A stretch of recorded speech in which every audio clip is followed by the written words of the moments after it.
Aku pengen damai sama pengangkutan skinnya juga. Terus udah aku sampein semua kok ke mereka.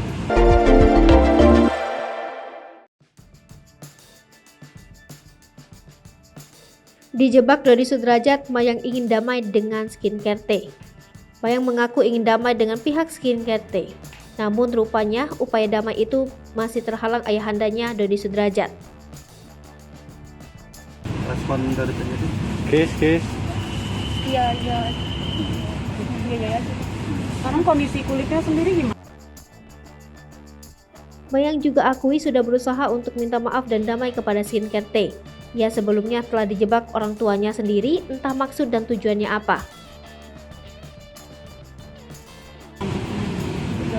Udah membaik. Tapi katanya tadi belum dipakai. Kayak apa setelah itu dicoba sama Mayang atau Mayang juga mengungkapkan Dodi Sudrajat merasa tak bersalah, sehingga hal itu menjadi dilema dan panjang urusannya.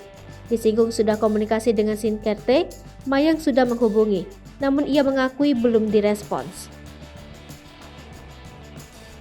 Setelah dipakai. ya aku baru mau coba nih, aku maksudnya baru mau pakai toner nih. Kes.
Hai pemirsa Sri Popo TV, jangan lupa komen, like, dan subscribe, serta tonton terus berita-berita terupdate lainnya